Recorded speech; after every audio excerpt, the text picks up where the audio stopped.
وہ ضرور سے کہیں زیادہ ہے اور اس کو کسی طرح سے کم کر کے کنٹرول کرنا. سر اسی پر بات کرنے کے لیے ہمیں جماعت اسلامی کے سینیٹر مشتاق احمد نے ٹیلی فون لائن پر جوائن کیا. جی مشتاق صاحب سینیٹر مشتاق صاحب ہمارے ساتھ موجود ہیں, ان سے بات کرتے ہیں. السلام علیکم جناب.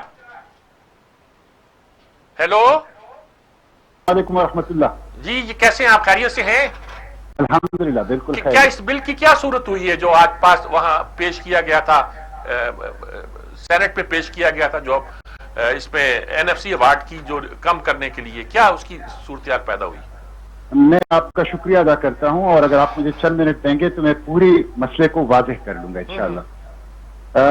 یہ جو کانسٹیٹیوشنل امینڈمنٹ آئی تھی آرٹیکل کے 163A میں, اور آپ بتائیں کہ 160 جو ہے وہ NFC اور NFC کی جو فنکشن ہے اس کے حوالے سے. 163A میں یہ ہے کہ ہر ایوارڈ میں صوبوں کا حصہ بڑھے گا اور وفاق کا حصہ کم ہوگا.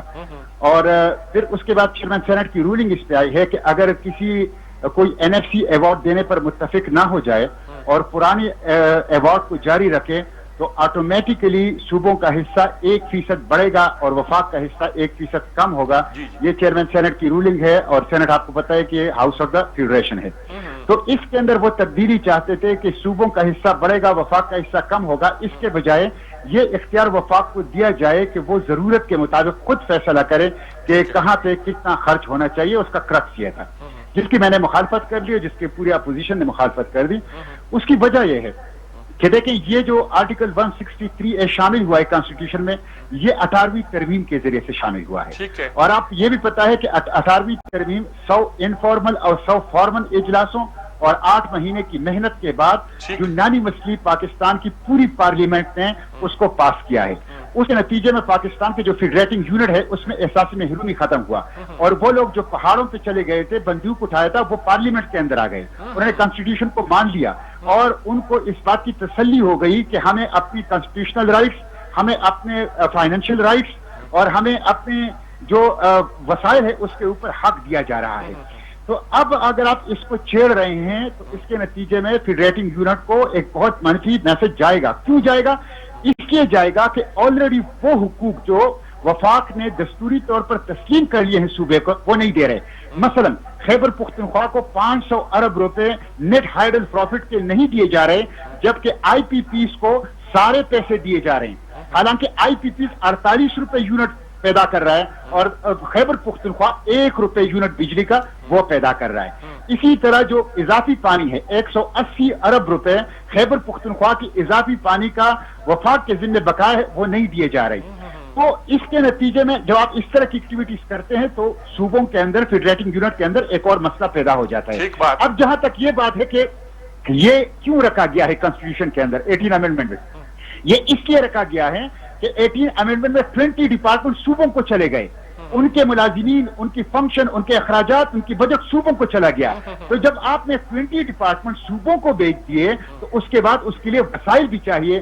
اس لیے 18ویں ترمیم میں جہاں آپ نے 20 ڈپارٹمنٹ صوبوں کو بیچ دیے, وہاں آپ نے یہ بھی فیصلہ کیا کہ NFC میں, ہر NFC میں صوبوں کا حصہ بڑھے گا اور وفاق کا حصہ کم ہوگا. آپ دیکھیں ہیلتھ صوبوں کے ذمے ہیں, زراعت جو ایگریکلچر ہے وہ صوبوں کے ذمے ہیں, پولیس ٹوٹلی صوبوں کے ذمے ہیں, ہائر ایجوکیشن اور یونیورسٹیز اور جامعات ٹوٹلی صوبوں کے ذمے ہیں.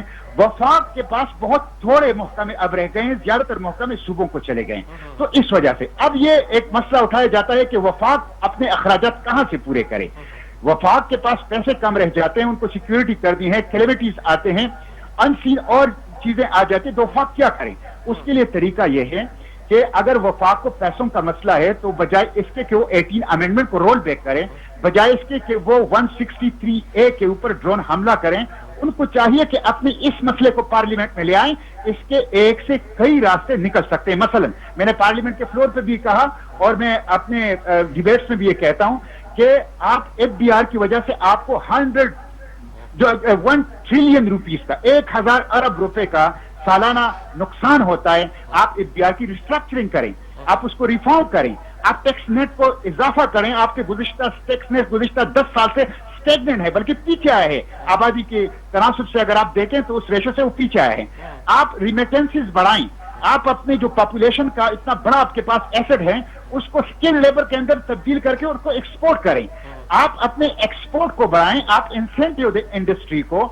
اسی کے ساتھ ساتھ آپ جو ہیں اپنے اخراجات کم کریں. آپ نے 50 رکنی کابینہ وفاق کے اندر رکھی ہے جو چین سے بڑی کابینہ ہے, جس میں 40% نان الیکٹڈ ایسے لوگ ہیں اسپیشل اسسٹنٹ کی صورت میں جو پارلیمنٹ کے فلور پر نہیں رکھ سکتے, اکاؤنٹیبل کسی کو نہیں ہے. تو آپ کو نان ڈیولپمنٹل ایکسپینڈیچر کم کرنی چاہیے, آپ کو آسٹیریٹی اسٹیپ لینی چاہیے, آپ کو اپنی ریمیٹنسز بنانی چاہیے, آپ کو اپنا ایکسپورٹ بنانا چاہیے, آپ کو اپنی ایف ڈی آر کی ریسٹرکچرنگ کرنی چاہیے جس کے ذریعے سے آپ اس کمی کو پورا کر سکتے ہیں. لیکن یہ مشکل کام کرنے کے بجائے آسان کام یہ ہے کہ صوبوں کے جو مالیاتی وسائل ہیں اس کے اوپر آپ ہاتھ ڈالیں اور اسی سے اٹھا کے اپنے اخراجات. بہت شکریہ آپ کا مشتاق صاحب نے بہت تفصیل کے ساتھ اور بہت کلیئرٹی کے ساتھ مسئلے کو حل کیا, بہت اتنی کلیئر بات کی کہ اس میں مزید کچھ کہنے کی گنجائش باقی نہیں ہے. وفاق اپنی آمدنی بڑھائے, سیدھی بات ہے, وہ اگر ریونیو ہی بڑھا لے اپنا تو بہت کچھ کر سکتا ہے. صحیح. مجھے یہاں پہ بریک لینی ہے, لیکن بریک سے آنے کے بعد پروگرام میں شامل کریں گے کہ ایک اطلاع کے مطابق حکومت نے اس بات کی تردید کر دی ہے کہ ریٹائرمنٹ کی عمر 55 سال کرنے اور پینشن میں سالانہ انکریمنٹ ختم کرنے کا منصوبہ بنایا جا رہا ہے. کیا معاملہ ہے یہ سجاد میر صاحب سے پوچھیں گے, لیکن اس بریک کے بعد.